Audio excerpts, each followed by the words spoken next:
Welcome to Paradise TV. I'm Carly Wegner. We are here tonight at the Naples Pier, right on the Gulf of Mexico. It's in the heart of downtown Naples. It is a popular spot for sightseers, for fishermen, for photographers. It's also a great place to see a spectacular Naples sunset. Let's go ahead and get things started tonight.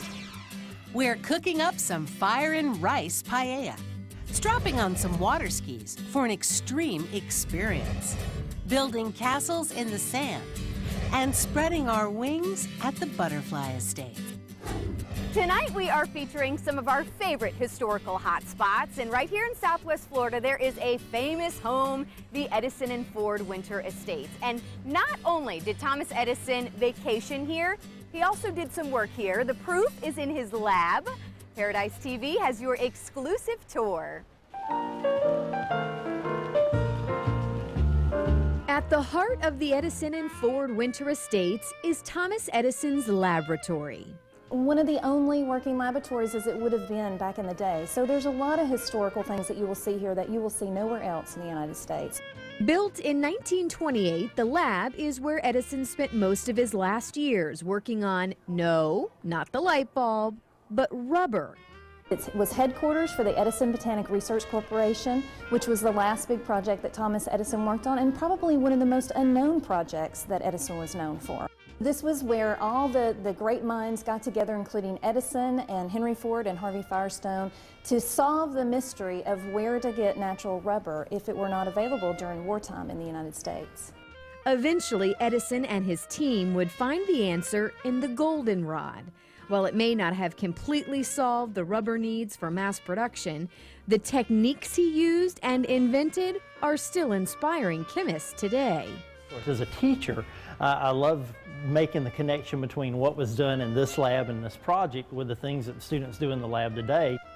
Richard Wallace is a chemistry professor and is part of the team that is making sure that when you look at the lab today, it's the same as it was back in 1928. It's amazing. It just blows me away the way that it's so unusual to see a situation where a lab has been preserved the way it would have looked when it was in use. So rest assured, when you tour the lab, everything, even all the test tubes, beakers, and flasks, are strategically placed with the goal of staying true and factual to Edison and his work.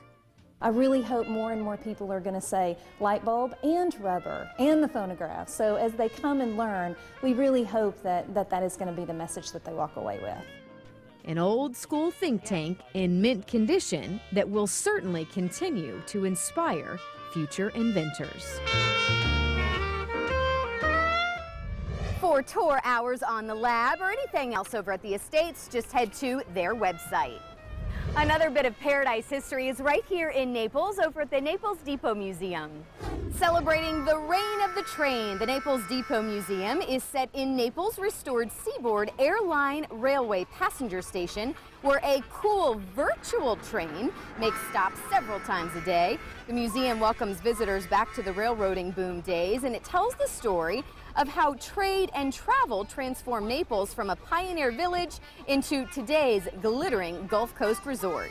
So what we've done is we've made this museum the history of Naples with a transportation theme. And that means the railroad transportation, Native American transportation, pioneer transportation, and then finally here, the motorized transportation. Southwest Florida recently celebrated the state's history with an event that was 10,000 years in the making.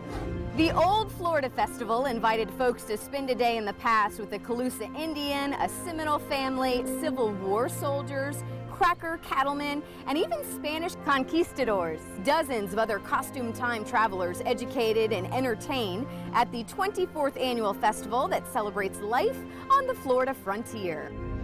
What are some of your favorite things to do here in Southwest Florida? Whether it's history or a hot new trend, we'd love to hear about it. Just message us on Facebook or send us an email. If you are looking for something fun to do with the family this weekend, head over to the Golisano Children's Museum, or MON as they call it. Kids can explore and experiment to their heart's content, take a trip to a farm, dine in the World Cafe, go to the grocery store, even fish off the Naples Pier. Designed for children from birth up to age 14, The museum is 30,000 square feet of hands-on interactive fun. Coming up a little later on Paradise TV. We're taking a turn with an extreme water ski team. And next, Carly cooks up paella on the beach. But first, here are some of your pictures in paradise.